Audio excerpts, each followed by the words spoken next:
الحمد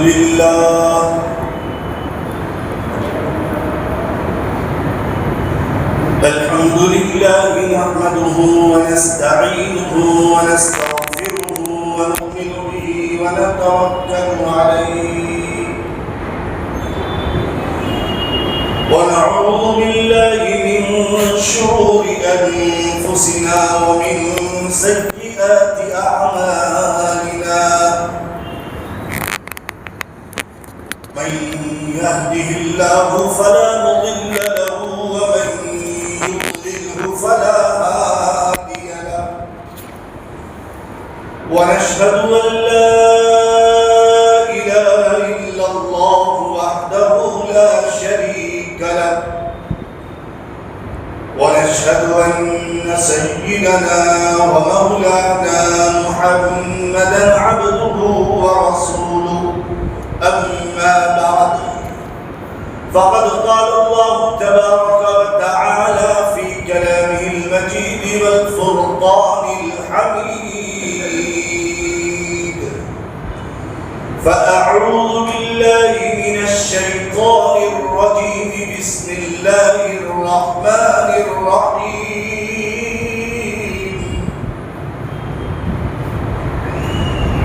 إن عدة الشهور عند الله 12 شهرا في كتاب الله يوم خلق السماوات والأرض منها أربعة حرم ذلك الدين القيم فلا تظلموا فيهن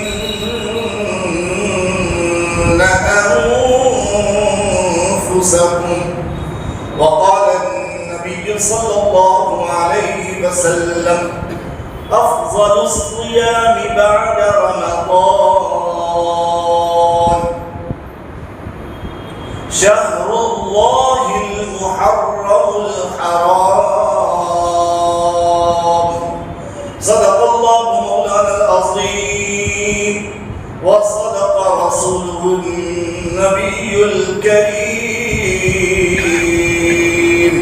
ونحن على ذلك لمن الشاهدين والشاكرين والحمد لله رب العالمين. قابل عزت تکریم و تعظیم حضرات بزرگان اعظام امت مسلمہ کے غیرت مند نوجوانان اسلام حاضرین مجلس السلام علیکم ورحمۃ اللہ وبرکاتہ.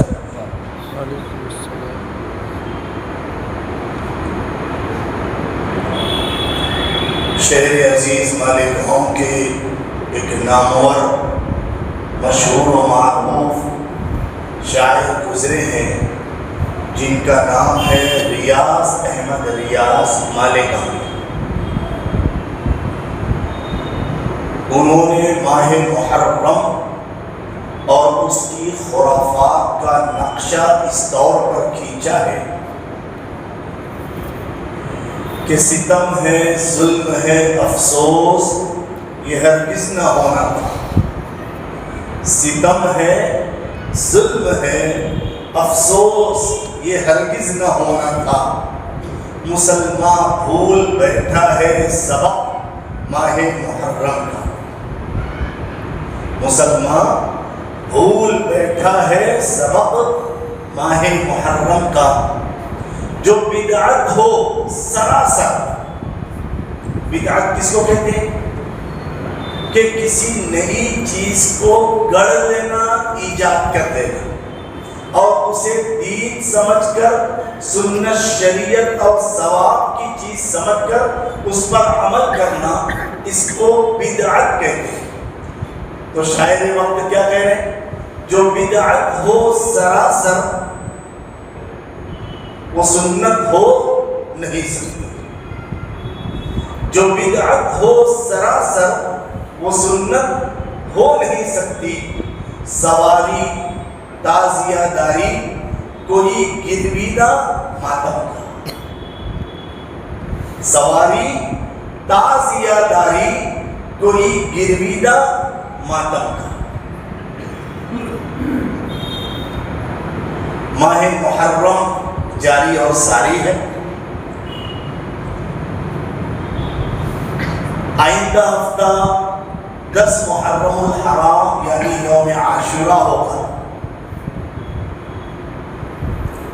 قرآن پاک کی جس آیت کریمہ کی تلاوت کی گئی اس میں اللہ رب العزت خود ارشاد فرماتے ہیں کہ بے شک مہینوں کی تعداد اللہ تبارک و تعالیٰ کے نزدیک یہ ٹوٹل کل 12 ہے،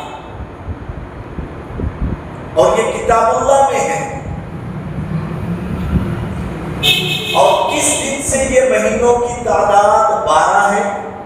یوم خلق السماوات والارض، جس دن سے زمین و آسمان بنائے گئے، زمین و آسمان وجود میں آئے، اس دن سے ہی یہ مہینوں کی تعداد 12 ہے۔ اب ان 12 مہینوں میں 4 مہینوں کی تخصیص کی گئی، منہا اربعۃ حرم۔ ان 12 مہینوں میں سے 4 مہینے یہ بڑی حرمت والے ہیں، بڑی عزت توقیر اور تعظیم والے ہیں، بڑے ادب اور احترام والے ہیں۔ وہ 4 مہینے کون سے؟ وہ 4 مہینے رجب المرجب، ایک ذی القعدہ، ذی الحجہ، اور نمبر 4 محرم الحرام۔ یہ چاروں مہینے اہل عرب کے نزدیک بڑے محترم اور مکرم مانے جاتے تھے۔ کیوں؟ قرآن پاک کے اندر اللہ نے ان کی حرمت کو بیان فرمایا ہے، اور یہ مذہب اسلام سے پہلے ہی ان مہینوں کی اہل عرب، چاہے وہ کفار ہوں، مشرکین ہوں یا منافقین ہوں، وہ ان چاروں مہینوں کا بڑا ادب، احترام اور اکرام کیا کرتے تھے۔ ذَلِكَ الدِّينُ الْقَيِّمُ، یہی سیدھا دین ہے۔ فَلَا تَظْلِمُوا فِيهِنَّ أَنفُسَكُمْ، بس جب تمہیں معلوم ہو گیا کہ یہ 4 مہینے بڑی حرمت والے ہیں، قابل احترام ہیں، تو ان 4 مہینوں میں اپنے آپ پر، اپنی جان پر، اپنی ذات پر کسی طرح کا ظلم، تشدد اور زیادتی مت کرنا۔ فَلَا تَظْلِمُوا فِيهِنَّ أَنفُسَكُمْ، یہ قرآن پاک کی آیت کا مفہوم ہے اور خلاصہ۔ نبی پاک صلی اللہ علیہ وسلم کی جس حدیث مبارکہ کو پڑھا اس میں اللہ کے حبیب صلی اللہ علیہ وسلم ارشاد فرما رہے ہیں کہ افضل الصیام بعد رمضان، رمضان کے بعد افضل روزہ یہ شہر اللہ المحرم الحرام، محرم الحرام کا روزہ ہے۔ ایک اور حدیث میں آتا ہے کہ صوموا یوم عاشورہ، یوم عاشورہ کا روزہ رکھو، وخالفوا فیہ الیہود، اور اس روزہ رکھنے میں بھی یہودیوں کی مخالفت کرو۔ کیا مخالفت؟ کہ یہود صرف اور صرف ایک دن یوم عاشورہ کا روزہ رکھتے ہیں، عبادت میں بھی ان کے ساتھ کسی طرح کی مشابہت لازم نہ آئے، ان یہودیوں کی مخالفت میں تم دو روزہ رکھو۔ اللہ کے نبی صلی اللہ علیہ وسلم کو جب پتا چلا کہ مدینہ کے یہ یہودی روزہ رکھتے ہیں یوم عاشورہ کا، تو پیارے آقا صلی اللہ علیہ وسلم نے ارشاد فرمایا کہ اگر آئندہ سال میں بقید حیات رہا، زندہ رہا، تو ان یہودیوں کی مخالفت میں، ان یہودیوں کے ساتھ کوئی مشابہت لازم نہ آئے، میں 2 روزہ رکھوں، 10 اور 11 یا 9 اور 10۔ اس وقت سے امت مسلمہ محرم کے ان دنوں میں کتنا روزہ رکھتی ہے؟ 2 روزہ رکھتی ہے۔ ماہ محرم سے ہمارا اسلامی سال شروع ہوتا ہے، ماہ محرم سے ہمارا اسلامی نیا سال شروع ہوتا ہے۔ 2-4 دنوں پہلے تک 1447 ہجری تھی، اب 1448 ہجری ہو گئی۔ ہر 1 سال کے بعد کیلنڈر چینج ہوتا ہے، 1 سال ہم آگے بڑھ جاتے ہیں، 1 سال گویا ہماری زندگیوں کا کم ہو جاتا ہے، ٹھیک ہے۔ اب غور کیجئے کہ اللہ کے نبی صلی اللہ علیہ وسلم کو ہجرت فرما لینے کے کتنے سال ہو گئے؟ 1447 پورے ہو گئے، 48واں جاری ہو گیا۔ آپ کو میں بتاتا چلوں کہ قرآن پاک کی ایک آیت ہے، اليوم اکملت لکم دینکم، اے محمد صلی اللہ علیہ وسلم، آج کے دن میں نے تمہارے لیے تمہارے دین کو مکمل کر دیا، اکملت کامل کر دیا، مکمل کر دیا، وَأَتْمَمْتُ عَلَيْكُمْ نِعْمَتِي، اور میری جتنی نعمتیں تھیں اے محمد اس کو میں نے آپ پر تمام کر دیا، اتممت تمام کر دیا، پورا کر دیا۔ میری جتنی نعمتیں تھیں وہ تمام نعمتیں میں نے آپ کے اوپر نچھاور کر دی۔ وَرَضِيتُ لَكُمُ الْإِسْلَامَ دِينًا، اور میں راضی ہو گیا تم سے اس مذہب اسلام کی وجہ سے۔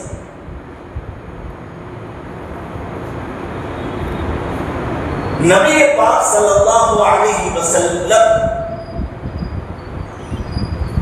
سن 11 ہجری میں وفات پائی۔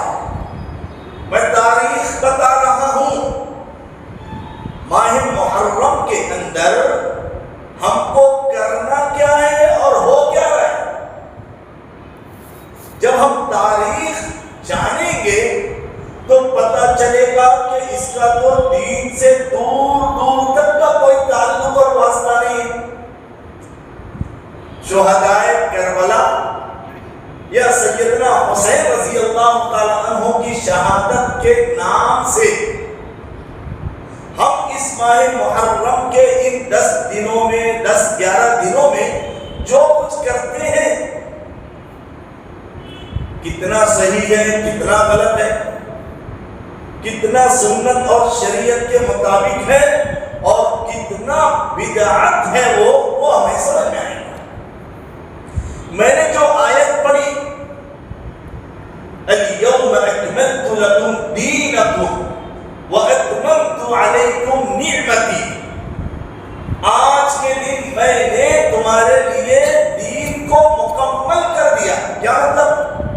اب اس دین اسلام کے اندر کسی طرح کی کوئی کمی بیشی کی گنجائش نہیں ہے، دین مکمل ہو گیا ہے۔ اب اس میں نہ کوئی چیز داخل کی جا سکتی ہے اور نہ کوئی چیز خارج یعنی نکالی جا سکتی ہے، دین مکمل ہو چکا ہے۔ اور یہ کب ہوا ہے؟ اللہ کے نبی صلی اللہ علیہ وسلم اس دنیا میں بقید حیات تھے اور یہ آیت نازل ہوئی۔ حضرت عمر فاروق رضی اللہ تعالیٰ عنہ کو یہودیوں نے کہا کہ اے عمر، اگر یہ آیت ہمارے مذہب میں، ہماری کتاب میں نازل ہوتی ہمارے لیے نازل ہوتی تو جس دن یہ آیت نازل ہوئی ہے اس دن ہم عید مناتے، تہوار مناتے، خوشیاں مناتے کہ آج ہمارا دین مکمل ہو چکا ہے۔ اب غور کیجئے کہ جب اللہ کے نبی صلی اللہ علیہ وسلم پر دین اسلام کو تام اور مکمل کر دیا گیا، اب مذہب اسلام میں کسی چیز کے داخل کرنے یا کسی چیز کے نکالنے کی کوئی گنجائش نہیں۔ اب آپ تاریخ سمجھیں کہ نبی پاک صلی اللہ علیہ وسلم کے لاڈلے نواسے حضرت سیدنا حسین رضی اللہ تعالی عنہ کی ولادت پیدائش 5 شعبان المعظم سن 4 ہجری میں ہوتی ہے۔ کتنی ہجری ہے؟ 4۔ سن 4 ہجری کو حضرت فاطمہ الزہرا رضی اللہ تعالی عنہا کے دوسرے صاحبزادے حضرت سیدنا حسین رضی اللہ تعالی عنہ کی ولادت پیدائش ہو رہی ہے، اور سن 11 ہجری میں نبی پاک صلی اللہ علیہ وسلم اس دنیا سے انتقال فرما رہے ہیں، آپ کی وفات ہو گئی۔ حضرت سیدنا حسین کتنے سال کے رہے ہوں گے؟ 6 ساڑھے 6 سال کے، ٹھیک ہے، 6 ساڑھے 6 سال کے۔ اب آپ 11 ہجری سے کے بعد پوری امت مسلمہ کی رہبری اور رہنمائی کے لیے خلیفۃ المسلمین یا امیر المؤمنین حضرت ابو بکر صدیق رضی اللہ تعالی عنہ بنائے گئے۔ 2 سال تک آپ مسلمانوں کے امیر رہے اور خلیفہ اول رہے، ٹھیک ہے، 2 سال۔ 11 میں 2 بڑا تو کتنا ہوا؟ 13 ہجری میں حضرت ابو بکر صدیق رضی اللہ تعالی عنہ کا بھی انتقال ہو گیا۔ اتفاق رائے سے حضرت سیدنا عمر فاروق رضی اللہ تعالی عنہ خلیفۃ المسلمین دوسرے بنائے، اور آپ کی یہ مدت خلافت تقریباً 10 سال رہی۔ 13 سے 10 سال آگے جاؤ، کتنی ہو گئی؟ 23 سال، ٹھیک ہے، 23 سال۔ 23 سال سن 23 ہجری یعنی مکمل 10 سال تک پورے عالم کے مسلمانوں کے امیر اور خلیفہ کون ہے؟ حضرت سیدنا عمر فاروق رضی اللہ تعالیٰ عنہ۔ آپ کے اوپر جان لیوا حملہ ہوا، آپ شہید کر دیے۔ اس کے بعد اتفاق رائے سے حضرت عثمان ذو النورین حضرت عثمان غنی رضی اللہ تعالی عنہ حضرت عثمان بن عفان رضی اللہ تعالی عنہ خلیفہ سوم امیر المؤمنین خلیفۃ المسلمین بنائے گئے۔ آپ کی یہ مدت خلافت تقریباً 12 سال ہے۔ کتنے سال؟ 12۔ اب سن 23 ہجری سے 12 سال آگے آئیں گے تو کتنا ہو جائے گا؟ 35۔ کتنا ہے گا؟ سن 35 ہجری میں حضرت سیدنا عثمان بن عفان حضرت عثمان ذو النورین حضرت عثمان غنی رضی اللہ تعالی عنہ کے اوپر جان لیوا حملہ ہوا، ان کو بھی بے دردی کے ساتھ شہید کر دیا۔ اب چوتھے خلیفہ بنائے گئے چنے گئے حضرت علی مرتضیٰ رضی اللہ تعالی عنہ، جو داماد رسول ہیں، جو حضرت فاطمہ الزہرا رضی اللہ تعالی عنہا کے شوہر نامدار ہیں، جو حضرت حسن اور حسین رضی اللہ تعالی عنہما کے والد بزرگوار ہیں، جو حیدر کرار ہیں۔ سن 35 ہجری میں آپ امیر المؤمنین اور خلیفۃ المسلمین بنائے گئے۔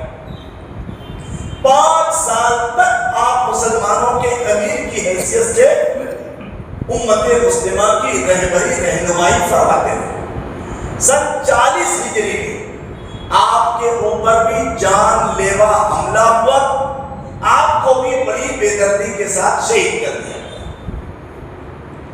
اب خلافت حصے میں آئی حضرت سیدنا حسن رضی اللہ تعالیٰ عنہ کے حصے میں، کیونکہ حضرت علی کے صاحبزادے حضرت حسن تھے، لیکن امت کے اندر بڑا انتشار، بڑا اختلاف، بڑا لڑائی جھگڑا اور بہت ہی زیادہ افراتفری کا معاملہ تھا۔ صرف 6 مہینہ مدت خلافت تھی حضرت سیدنا حسن رضی اللہ تعالیٰ عنہ کی، اور انہوں نے اپنی خلافت حضرت سیدنا امیر معاویہ رضی اللہ تعالیٰ عنہ کو سونپ دی، ان کے سپرد کر دی۔ اب آپ 40 سن ہجری، اس میں 6 مہینہ ملا لیجیے، وہ 41واں سال تھا، وہاں سے لے کر 60 ہجری تک کس کی خلافت ہے؟ حضرت سیدنا امیر معاویہ رضی اللہ تعالیٰ عنہ کی۔ حضرت امیر معاویہ رضی اللہ تعالیٰ عنہ کا بھی انتقال ہوا۔ ان کا لڑکا تھا یزید، اس کو بڑا بنایا گیا، لیکن بہت انتشار، بہت اختلاف، اور پھر آ جا کر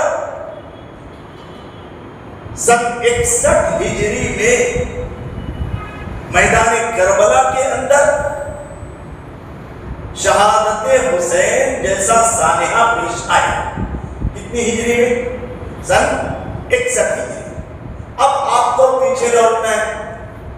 دین تو اللہ کے نبی صلی اللہ علیہ وسلم کی حیاتی میں مکمل ہو چکا ہے، اور آپ صلی اللہ علیہ وسلم 11 ہجری میں وفات پا گئے۔ 11 سے 61 تک کتنے سال ہوئے؟ 50 سال۔ کتنے سال ہوئے؟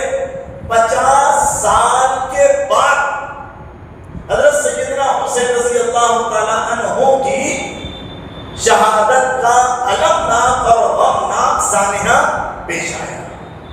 اب سیدنا حسین رضی اللہ تعالیٰ عنہ کی شہادت کے بعد یوم عاشوراء، ماہ محرم کے ان 4-5 دنوں میں جو بھی چیزیں امت مسلمہ کے اندر رائج ہیں، کیا وہ دین ہو سکتا ہے؟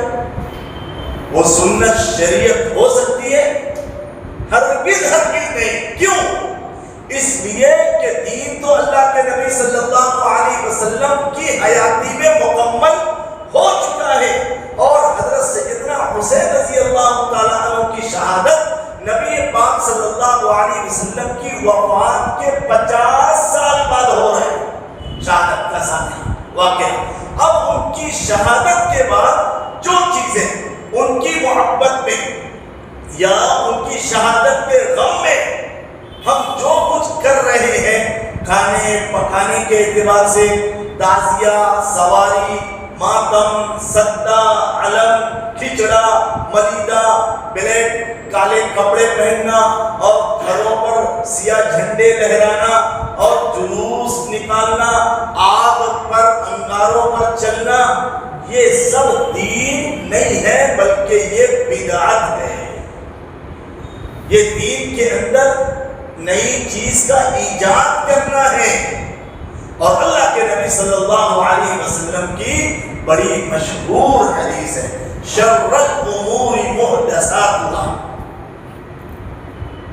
شر الامور محدثاتها، کاموں میں یعنی برے کاموں میں سب سے برا کام ہے کوئی نئی چیز کا گڑھ لینا۔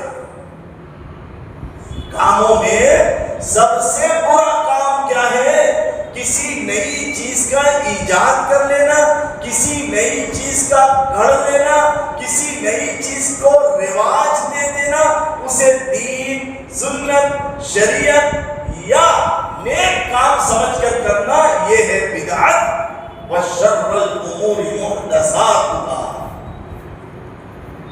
وَكُلُّ مُحْدَثَةٍ بِدْعَةٍ، اور ہر گھڑی ہوئی چیز، اضافی چیز، ہر ایجاد کردہ چیز وہ بدعت ہے دین کے نام پر۔ دین کے نام پر ثواب کی نیت سے، نیکی کی نیت سے کسی چیز کا دین میں، اسلام میں اضافہ کرنا، یہ کیا ہے؟ بدعت ہے۔ وَكُلَّ بِدْعَةٍ ضَلَالَةٍ، اور ہر بدعت، ہر گھڑی ہوئی چیز یہ کیا ہے؟ گمراہی ہے۔ وَكُلَّ ضَلَالَةٍ فِي النَّارِ، اور ہر گمراہی جہنم میں لے جانے والی۔ اب ہم غور کریں، ماہ محرم سے ہمارا نیا اسلامی سال شروع ہوتا ہے۔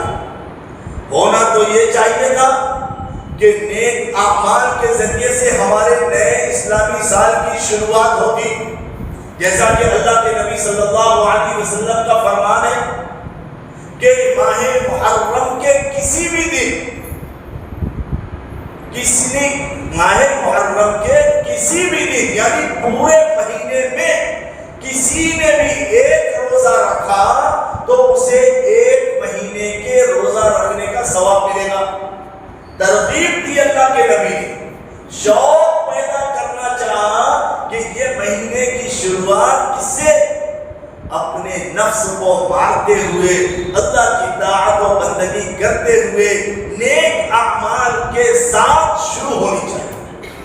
اسی لیے کیا فرمایا کہ ماہ محرم میں کسی نے ایک روزہ رکھا تو اسے ایک مہینہ روزہ رکھنے کا ثواب ملے گا۔ کتنا روزہ؟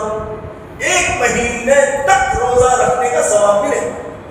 اور جس نے یوم عاشورہ یعنی 10 محرم الحرام کو روزہ رکھا، اللہ رب العزت سے مجھے امید ہے، احتسب علی اللہ ان یکفر السنۃ التي قبلہ، پچھلے ایک سال کے گناہ اللہ معاف فرما دیں گے، یہ میں اللہ سے حسن ظن اور گمان رکھتا ہوں۔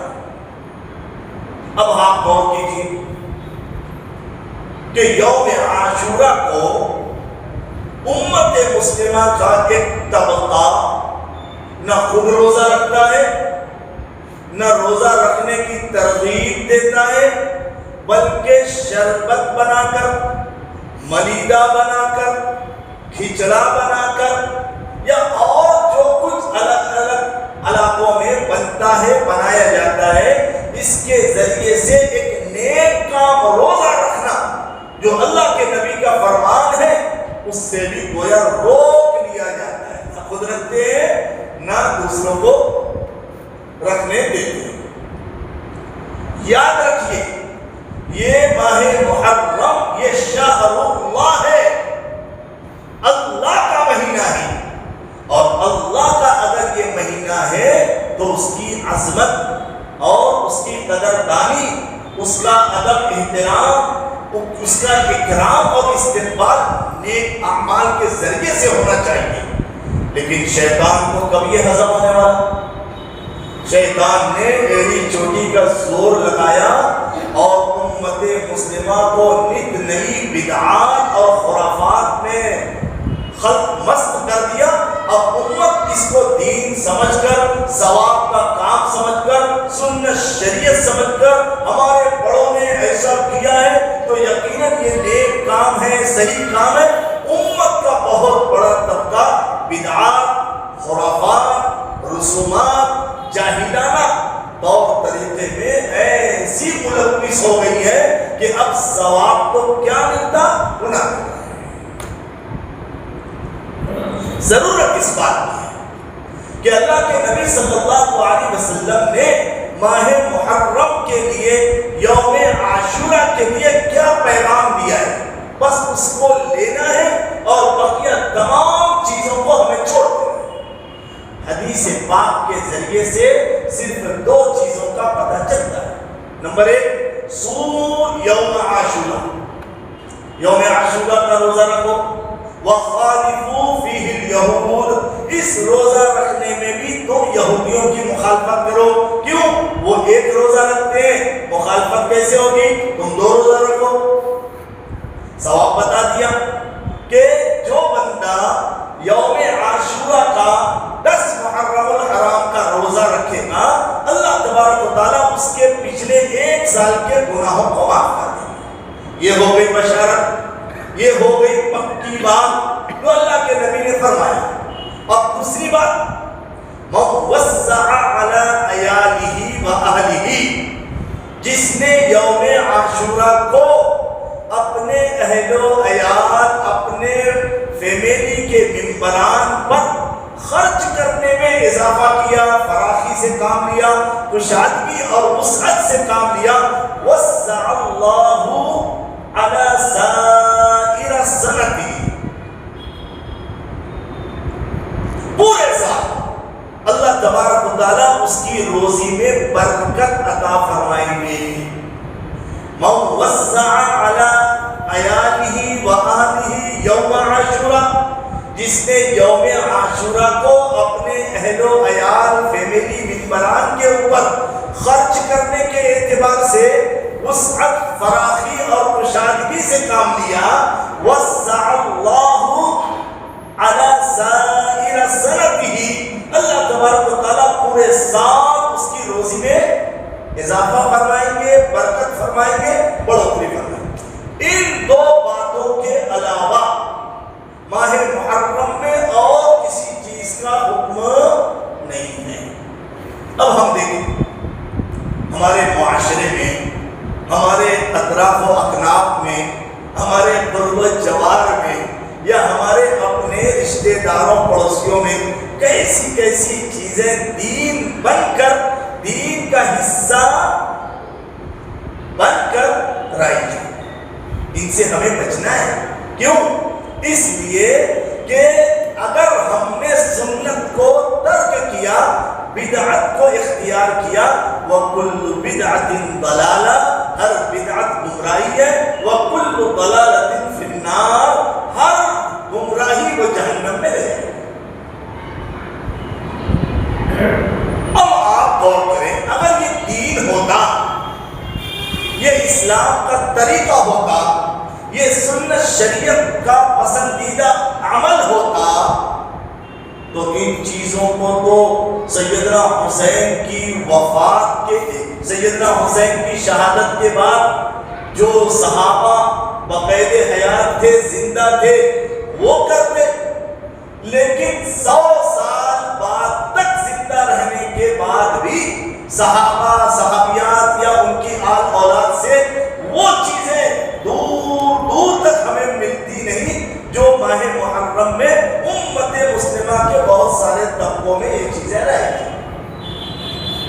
اس لیے میرے پیاروں، میرے عزیزوں، میرے دوستوں، میرے جوانوں، ماہ محرم کو نیک اعمال سے بھرنا ہے، سنت شریعت کا لحاظ خیال پاس رکھ کر جو دین ہے اسے ایکسپٹ کرنا ہے، اور یہ دو چیزیں، روزہ رکھنا ہے، وہ بھی یہودیوں کی مخالفت، اور اس دن اپنے اہل و عیال پر فراخی سے کام لینا ہے۔ اب سیدنا حسین رضی اللہ تعالیٰ عنہ کی شہادت دین کے اندر، مذہب اسلام کے اندر کوئی نئی چیز تو ہے نہیں، شہادت تو اس سے پہلے بھی ہوئی ہے اور حضرت سیدنا حسین کے بعد بھی ہوئی ہے، پھر یہی ایک شہادت کو ایک طبقہ لے کر کیوں بیٹھا ہے؟ اس لیے کہ دیگر صحابہ کی شہادت سے اور ان کی ذات سے آپ کو بغض ہے، عناد ہے، دشمنی ہے۔ حضرت سیدنا حسین رضی اللہ تعالیٰ عنہ جن کی گود میں، جن کے سایہ عاطفت میں پلے ہیں، بڑے ہیں، وہ بھی تو شہید ہوئے ہیں، ان کی شہادت کا آپ کے یہاں کوئی چرچا نہیں، یہی ایک شہادت کا آپ دنیا بھر کا ڈھنڈورا پیٹ کر 40 دن تک غم مناتے ہو، کالا کپڑا پہنتے ہو، ماتم کرتے ہو، شمشیر زنی، خنجر زنی، اپنے سینے کو پیٹنا اور اپنی پیٹھ کو پھاڑنا، اپنے بالوں کو اکھیڑنا، اور ان ایام میں شادی بیاہ خوشی کا کوئی کام نہ کرنا، یہ آپ کی گھڑی ہوئی چیز ہے، یہ آپ کی ایجاد کردہ چیز ہے۔ قرآن، حدیث، سنت شریعت میں اس کا دور دور سے بھی کوئی تعلق اور واسطہ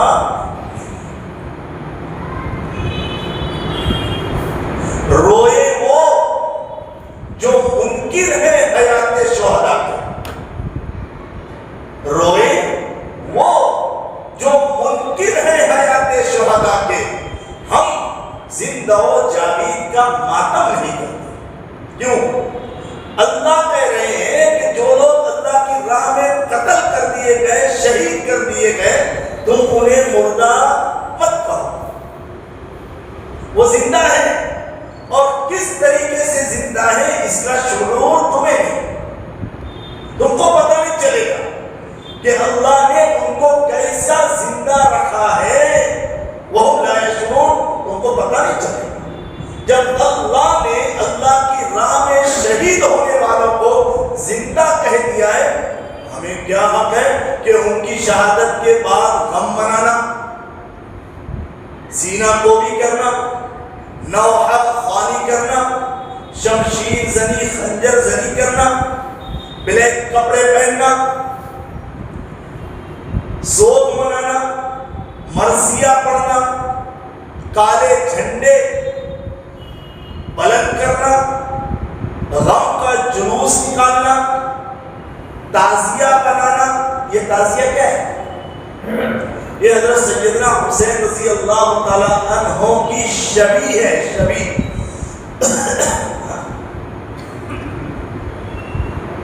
اس کو بنا کر اس کا گویا طواف کرتے ہیں، منت مرادیں چاہتے ہیں، بہت ساری امیدیں مانگتے ہیں۔ اسی کو تو قرآن نے منع کیا ہے، اَتَعْبُدُونَ مَا تَنْحِتُونَ، تم اس کی عبادت کرتے ہو جس کو تم اپنے ہاتھوں سے بناتے ہو۔ ان 10 دنوں میں جو لوگ تعزیہ بناتے ہیں، کتنا ادب احترام اکرام تعزیہ کا کرتے ہیں۔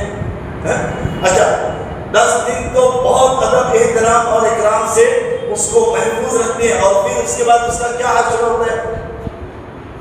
کیا حشر ہوتا ہے؟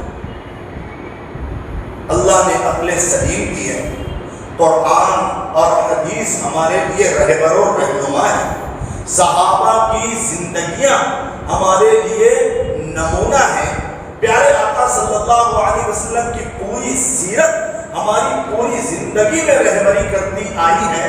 اس کے باوجود ایسی نئی نئی چیزوں کا ہم ارتکاب کریں گے تو یہ ہمارے لیے دونوں جہاں کی ناکامی اور نامرادی کا سبب ہے۔ اس لیے ماہ محرم میں ہم اپنے گھر سے شروعات کریں۔ میرے گھر میں کوئی غلط چیز، کوئی سنت کے برخلاف بدعت اگر پنپ رہی ہے، جڑ پکڑ چکی ہے، پیار سے، محبت سے، حکمت سے، مصلحت کے ساتھ اسے نکالنے کی کوشش کریں۔ ضدی زدہ، ہٹ درمی اور غصہ اور جلال نہیں۔ سالہ سال سے اگر ہمارے گھروں میں، ہمارے معاشرے میں یہ چیز ہو رہی ہے، آپ کے بول دینے پر فوراً ختم نہیں ہو جائیں گے۔ اس لیے پیار سے، محبت سے، قرآن حدیث کی روشنی میں علماء کرام کے بیانات سن کر، کوئی ایسی دلیل پکڑ کر ان کو پیار سے، محبت سے سمجھائیں۔ پھر بھی نہیں مان رہے، کم از کم ہم تو برا مت سمجھے، ہم تو اس سے بچے۔ اب یہ نہیں کہ آپ بیان بھی سن رہے ہیں، دل میں جذبہ بھی پیدا ہو گیا کہ سنت پر عمل کرنا ہے، بدعت سے نفرت کرنا ہے اور بدعت سے بچنا ہے۔ اور جب ولید آیا، خالی کھچڑا آیا، آنے دے، شربت آیا، گلاس اور دے دے، یہ دو رنگی نہیں چلے۔ دھیرے دھیرے اب ان تمام خرافات کو اپنے گھر سے بھی، اپنے معاشرے سے بھی اس کو نکالنا ہے۔ اللہ رب العزت کہنے سننے سے زیادہ عمل کی توفیق نصیب فرمائے۔ جو سنت ہے، شریعت ہے، اللہ اس کو مضبوطی کے ساتھ پکڑنے اور ثابت قدمی کے ساتھ ہمیں اس پر جم جانے کی توفیق نصیب فرمائے۔ شہدائے کربلا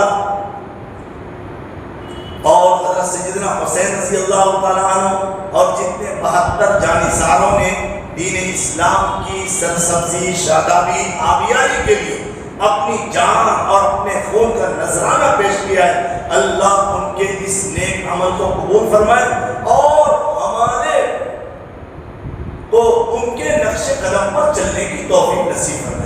ان کے نام سے جو خرافات